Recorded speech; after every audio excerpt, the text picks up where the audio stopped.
नामित मनोनीत किए जाएंगे उनको लेकर वो आपत्ति जता रहे हैं। एनके सर, उमर अब्दुल्ला की बात तो ठीक है कि जो मनोनीत होने की प्रक्रिया है वो तो सरकार की सलाह पर होती है।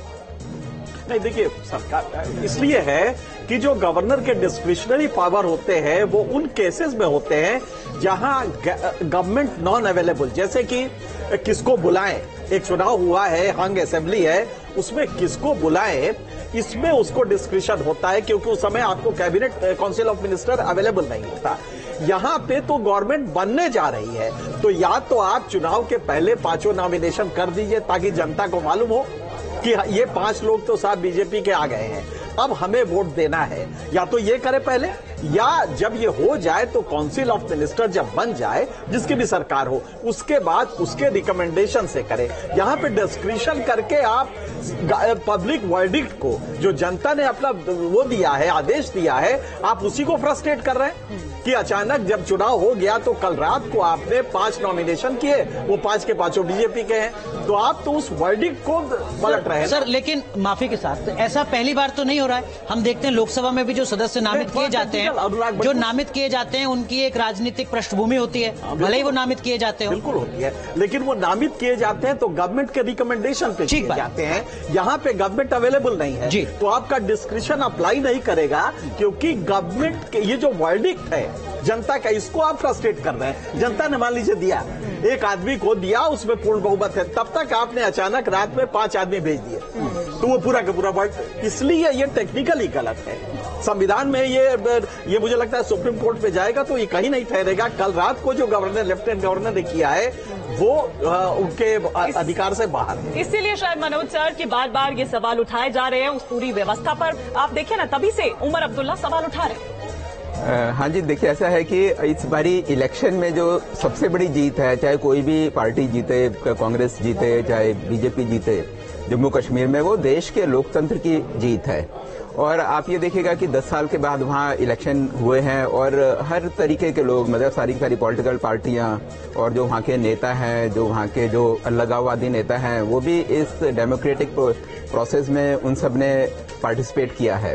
तो ऐसे में वहाँ के जो एलजी का ये मूव मेरे ख्याल से कोई जो हम लोग चाहते हैं, जिस तरीके की डेमोक्रेसी हम जम्मू कश्मीर में एस्टेब्लिश करना चाहते हैं, मेरे ख्याल से उसके वो अगेंस्ट है। लेकिन सर, अगर क्लियर कट होता है तब तो कोई जरूरत नहीं पड़ेगी, लेकिन अगर हंग असेंबली आती है, जिस तरह से अगर दिख रहा है नेक टू नेक, तब इनका रोल बहुत इंपॉर्टेंट होता है। देखिए, कभी भी नेक एंड नेक जब होता है ना, तो उसमें अब ये रोल, चूंकि ये 5 हैं कॉन्स्टिट्यूशन अमेंडमेंट के थ्रू आए हैं और इसमें 2023 में जो सेकेंड अमेंडमेंट किया गया, उस अमेंडमेंट के तहत 5 पावर्स दिए गए कि 5 नॉमिनेशन कर सकते हैं। तो कल रात को जब आपने कर दिया तो वो अस्तित्व में आ गए। अस्तित्व में आ गए तो आपके वर्डिक्ट को बदल सकते। मान लीजिए हंग असेंबली है, लेकिन इनके 5 के आने से एक पार्टी का पलड़ा भारी हो जाता है।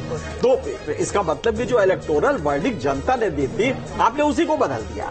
तो क्या जनता के वर्डिक्ट को डेमोक्रेसी में फ्रस्ट्रेट करना एक ऑर्डर से, क्या ये मुनासिब है? यही सुप्रीम कोर्ट में जब जाएगा तो, या जो पॉलिटिकल पार्टी कह रही, ये मुद्दा है और इस पे गौर करने की जरूरत है। आप कह रहे हैं सर कि राजनीतिक पृष्ठभूमि का आदमी नॉमिनेट किया जाए, इसमें कोई दिक्कत नहीं है, पहले होता रहा है, लेकिन ये काम सरकार की सिफारिश पर होना चाहिए। उसका एक चुनाव के नतीजे आते हैं उसके बाद होता तो बेहतर होता। बिल्कुल, एक सिंपल सा है, there shall be a council of minister to aid and advise in the act of the chief minister, ये होता है। तो चीफ मिनिस्टर, सर माफ कीजिएगा, इस वक्त की एक बड़ी खबर हरियाणा से आ रही है हमारी। ये चीजें बदल रही है। लाडवा से मुख्यमंत्री पीछे चल रहे हैं, तो ये क्या, इसके क्या बड़ा ये बड़ा इंडिकेशन है, ये कुछ सीट्स है, इंडिकेटर है। ये माना जा रहा था कि उन्हीं के पार्टी के एक सहयोगी जो लगातार उस विधानसभा क्षेत्र में खुद की राजनीतिक जमीन को मजबूत कर रहे थे, वो आश्वस्त थे कि उनको टिकट मिलेगा।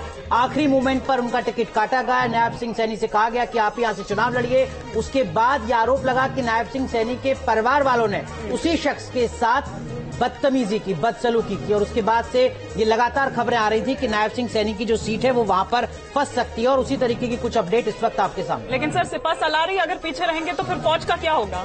वैसे ये मुझे जो अभी इंडिकेशन मिल रहे हैं, आप देखिए तो ये गैप अब वाइडन होता ज्यादा हो रहा है।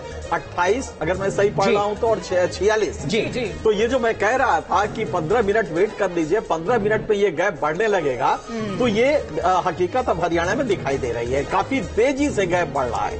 मनोज सर। अब ये देखिएगा कि कैप्टन अभिमन्यु भी जो